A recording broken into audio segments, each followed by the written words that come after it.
Hi, Dr. Paul here. Let's talk about a condition called OCD, Obsessive Compulsive Disorder. So this is a disorder that it's a lot of variety in this one. Some of the classic cases are going to be the germ phobia, people who have to like wash their hands over and over again because like Howard Hughes, where he was, so that's a common one where you have to wash them. Or some people, I mean, if it's really extreme, I saw a patient that had to go through a whole bar of soap in the shower before they stopped the shower, and you can imagine how long of a shower that's got to be. So they can't help it, and they because they're just so obsessed with it. There's also where repetition, where you have to do things in a repetitive fashion, like checking. So some people have to check the doors, the windows, the other door, the windows. So they have to go around the house and check everything. Everything's closed, everything's locked. And then some people have to do it like 6 times, not just one time, because that's reasonable. Okay, let's make sure everything's safe. Let's make sure everything. One time's reasonable. 2 times, okay, maybe you forgot a lot. Okay, maybe 3 times, 4. Okay, now we're getting to the point where okay, I think you've done it enough. I think you've already checked it. I saw a guy who was a checker. And he had to check it 6 times before he left the house. Now, he lived in Orange County. He works in LA, so it's not a close, it's over an hour away. He got to the office, and he was thinking on his desk. He was thinking back. I think I only did it 5 times. And so a reasonable person would say, okay, I think that's 5 times is enough. I didn't do it I don't think I did it a 6th time. So he had to tell the work, oh, there was something, an emergency I have to get to. He drove all the way home. Then he did it 7 times. He had to even it out because it was 5, and then he had to do 7 to make 2 6s, right?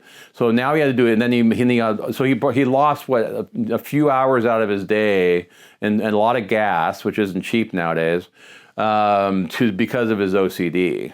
So those are a couple of common and more extreme cases. There's also more subtle cases, and some people, are just very obsessive about things. They obsess. They worry a lot. So there's also like obsessive compulsive personality disorder. So where people, that's just their personality, that's just what they're like. They don't have any necessary specific things that they're not checkers, or they're not people that have to walk down the block and they can't step on a crack, so they have to like watch where they're walking, because if they step on a crack, that's not good, and so they get all freaked out about it. And so there's cases like that where it's more of extreme. It was the movie with Jack Nicholson where he's a good movie with Helen Hunt. Anyway, where you see him like where he's OCD. He's got other stuff too. But anyway, but yeah, so OCD is an interesting thing because they can't help it. Their brain, that's just the way their brains work. But it could be also, like I said, it could be some people who, it's not so much extreme example. Some people who just like can't look at a desk or something. If there's something out of place, they have to straighten this out, and everything has to be organized. Everything has to be just so.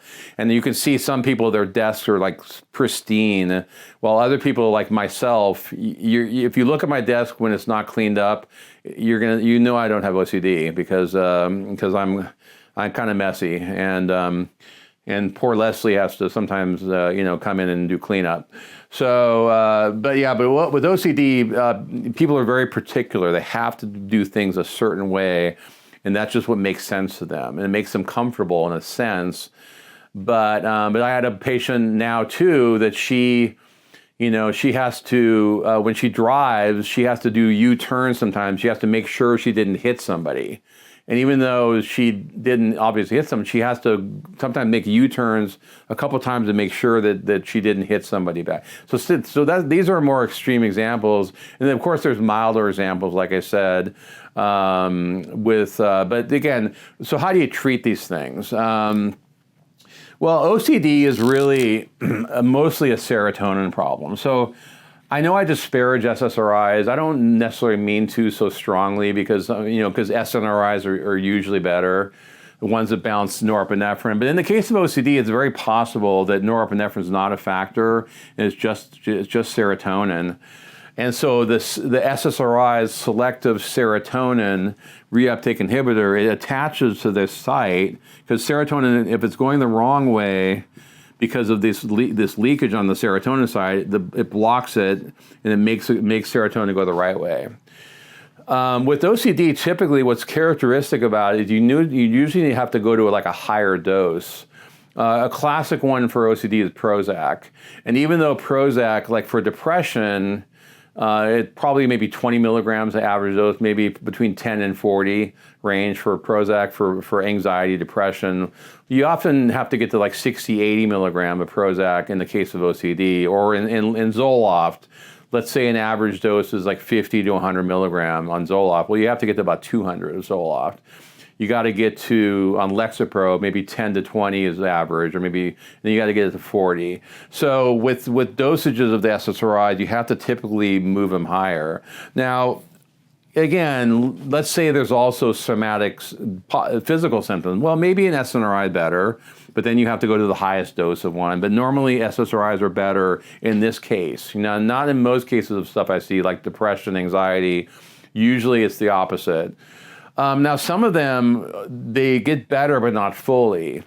And I look at those people, even though they may not be classically bipolar, they act like a bipolar patient. In other words, so if I'm not able to get people fully better, then I think about adding a dopamine antagonist. So I think about something that's going to slow down dopamine. That's going to, because if it's going too fast, we need to slow it down. And so that's where I might add we call an atypical antipsychotic, which again, it doesn't mean that they're psychotic. They're not seeing things. They're not.